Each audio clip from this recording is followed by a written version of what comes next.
বলো কেমন আছো বন্ধুরা? এসে গেছি আমার রান্নাঘরে।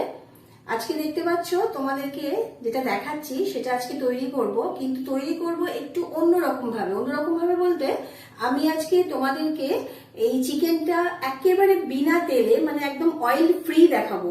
মানে এমনি মশলাপাতি টুকটাক একটু লাগছে, বেশি কিছু লাগছে না একদম। আমি তাহলে শুরু করে দিচ্ছি, এসো। তো চলো এখন দেখে নিই কি করে ম্যারিনেট করব। একটু ম্যারিনেট করতে হবে, ম্যারিনেট করে তোমাদেরকে মোটামুটি 8 ঘন্টা রাখতে হবে, ঠিক আছে? আর আমি যে পাত্রটা নিয়ে নিয়েছি সেই পাত্রতেই কিন্তু আমি মাংসটা বসিয়ে দেবো। যেহেতু আমার ম্যারিনেশন হচ্ছে সেহেতু ওই ম্যারিনেট করা পাত্রতেই কিন্তু আমি বসিয়ে দেবো, যার জন্য নিলাম। এবার মাংস আছে আমার 1 কেজি মতো। আমি সেই ধরনের উপকরণ সবকিছুই নিয়েছি যেটাতে 1 কেজি মাংসে যেরকম লাগবে। প্রথমে আমি দিলাম দই,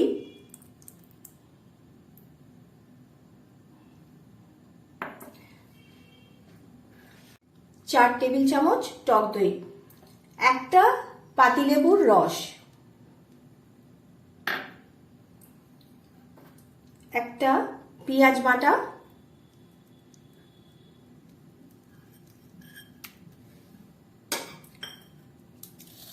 গোটা পেঁয়াজ এরকমভাবে কেটে রেখেছি 4টে, দিয়ে দিলাম।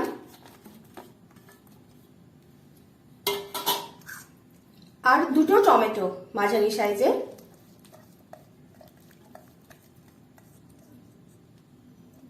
আর 4টে কাঁচা লঙ্কা। আমি 4টে দিয়েছি, তোমরা তোমাদের স্বাদ অনুযায়ী বেশিও দিতে পারো।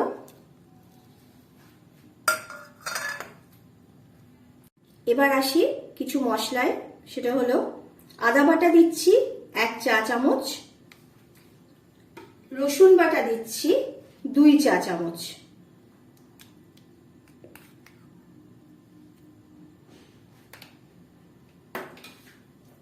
একটু মরিচ গুঁড়ো দিচ্ছি, ঝালটা অবশ্যই তোমাদের স্বাদ অনুযায়ী দিও। একটু হলুদ দিচ্ছি,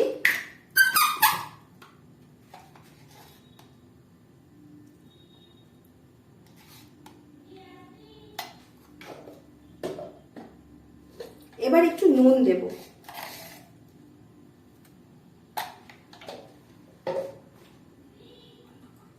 দু চামচ কাশ্মীরি লঙ্কা গুঁড়ো,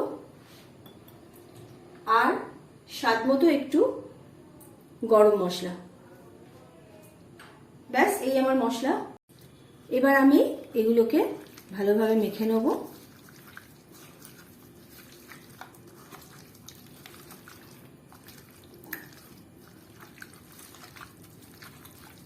মাখা আমার কমপ্লিট হয়ে গেছে। দেখো আমি কিন্তু তেল একদম ইউজ করিনি। আমি যেটা ভুলে গেছি সেটা হচ্ছে আমি একটু মিষ্টি দিই, সবকিছুতেই বলি স্বাদের জন্য। আমি একটুখানি স্বাদের জন্য আখের গুড় দিলাম, দিয়ে এটাকে আমি মোটামুটি 8 ঘন্টা মতো চাপা দিয়ে রেখে দেব। ম্যারিনেট করে রাখা মাংস 8 ঘন্টা হয়ে গেছে, আমি খুললাম। দেখো আমি যে গুড়টা দিয়েছিলাম ওটা এখানে এরকমই আছে। এবার আমি এটাকে বসিয়ে দেবো ওভেনে।